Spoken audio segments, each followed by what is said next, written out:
হরে কৃষ্ণ। আমি এখন লঙ্কা অ্যানেরিয়া বৌদ্ধমন্দিরের সামনে যে শীতলা মন্দির, ওইখানে বছরে একবার শীতলা পূজা হয়। তো ওইখানে আমি আজকে লাস্ট দিন, শনিবার লাস্ট দিন, তো আমি একটা ছোট্ট ভিডিও করলাম।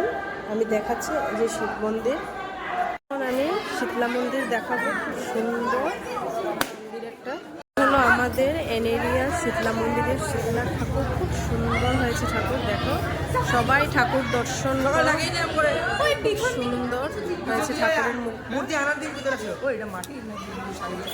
অল্প পরেই পূজা স্টার্ট হবে, এখনো পূজা স্টার্ট হয় নাই।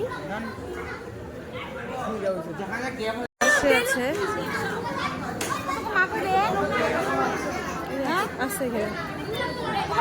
এখানে, সামনে দেখো আছে এখানে, এখানে আছে সামনেই। পূজা নেই, আমি দেখলাম না তো। সবাই বসে আছে পূজার জন্য, এখন স্টার্ট হয় নাই।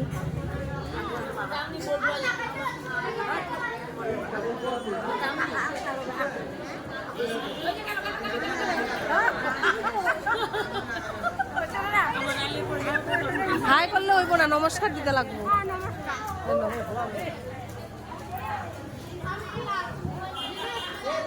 খুব সুন্দর, সবাই প্রদীপ জ্বলাচ্ছে। আজকে লাস্ট দিন পূজার, তো আজকে পূজা হতে অল্প দেরি হবে যেহেতু।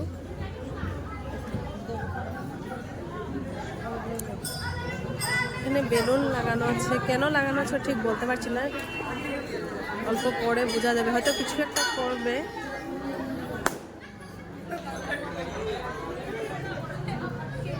খুব সুন্দর একটা পরিবেশ, খুব ভালো লাগছে।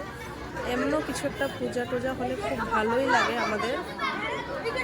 প্রতি বছরই হয়, অনেক মানুষ হয়, কেন জানি না এবার একটু মানুষ কম, হয়তো পরের লাস্টে অল্প আসবে।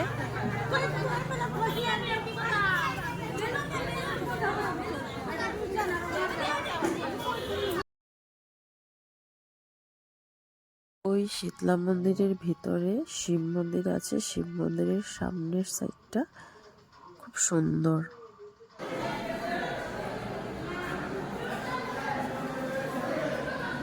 খুব সুন্দর একটা শিব মন্দির।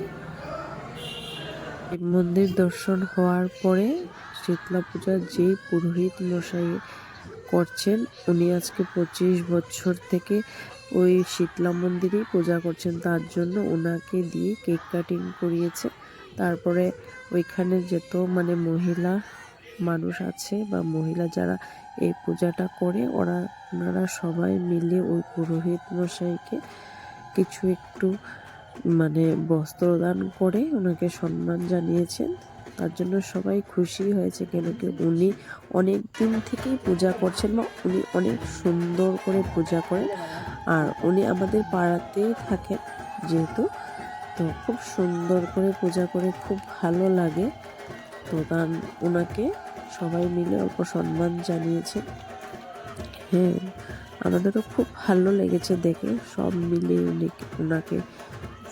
ওনারও খুব ভালো লেগেছে। উনি ভাবতে পারেননি যে ওনার জন্য কেক আনা হয়েছে। তো সবাই খুব হ্যাপি হয়েছে। আপনারাও সবাই দেখেন, সাথে ঠাকুরও দর্শন করেন, খুব সুন্দর হয়েছে, ভালো লেগেছে দেখে।